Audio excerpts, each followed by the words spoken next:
A racist video that we should warn you contains offensive images depicting former President Barack Obama and former First Lady Michelle Obama as apes has been deleted from President Trump's Truth Social page. This image appeared briefly at the end of a more than 1 minute long video that promoted false claims about the 2020 election.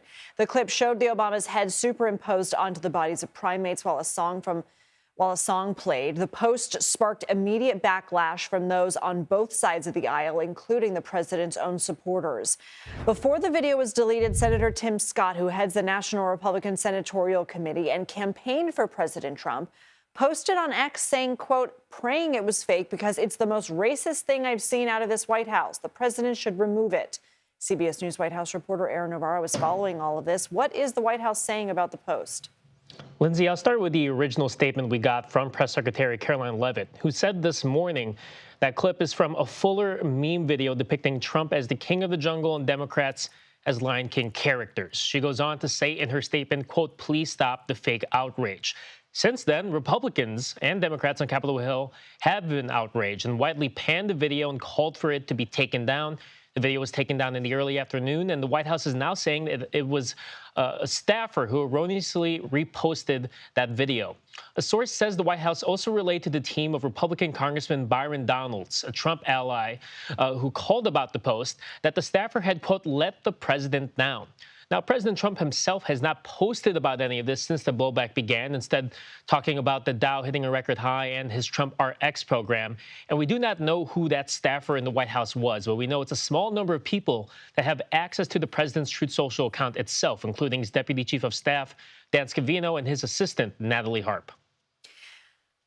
We have learned that President Trump called Senator Tim Scott after he called the post the most racist thing I've seen out of this White House. What do we know about that conversation?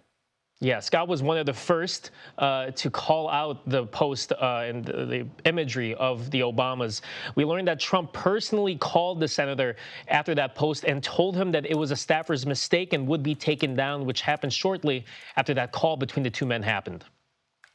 The Gateway Tunnel project, let's talk about that. That's between New York and New Jersey. It was stopped today at 5 p.m. after President Trump froze federal funding. Let's go ahead and listen to the new acting New Jersey Attorney General who was in court today for a hearing on a lawsuit asking for this freeze to be lifted.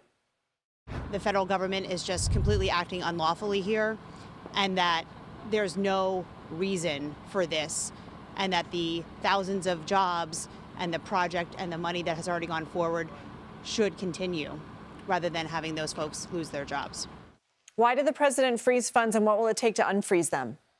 The funds were frozen in October last year because, in part, the administration wanted to review the contracts of those building these projects as part of a new rule they had that forbids contract mandates based on race and sex. But it was also used as bait at the time to get Democratic congressional leadership, who are both from New York, Senator Schumer and Minority Leader Hakeem Jeffries, to come to the negotiating table to end the then ongoing government shutdown. But that freeze of the projects has continued despite the shutdown ending. And in a statement from the White House last week, they signaled the project is now a bargaining chip as they try to get Democrats to pass Homeland Security funding. CBS News New York confirmed, per a source familiar with the discussions, that Trump is demanding the naming rights of Penn Station in New York and Dulles Airport here in Washington to be named after him in exchange for freeing up the funding. One New York Senator, Kirsten Gillibrand, called it, quote, ridiculous and said these naming rights aren't tradable as part of any negotiations. And we have reached out to the White House and have not yet heard comment. Aaron Navarro, thank you.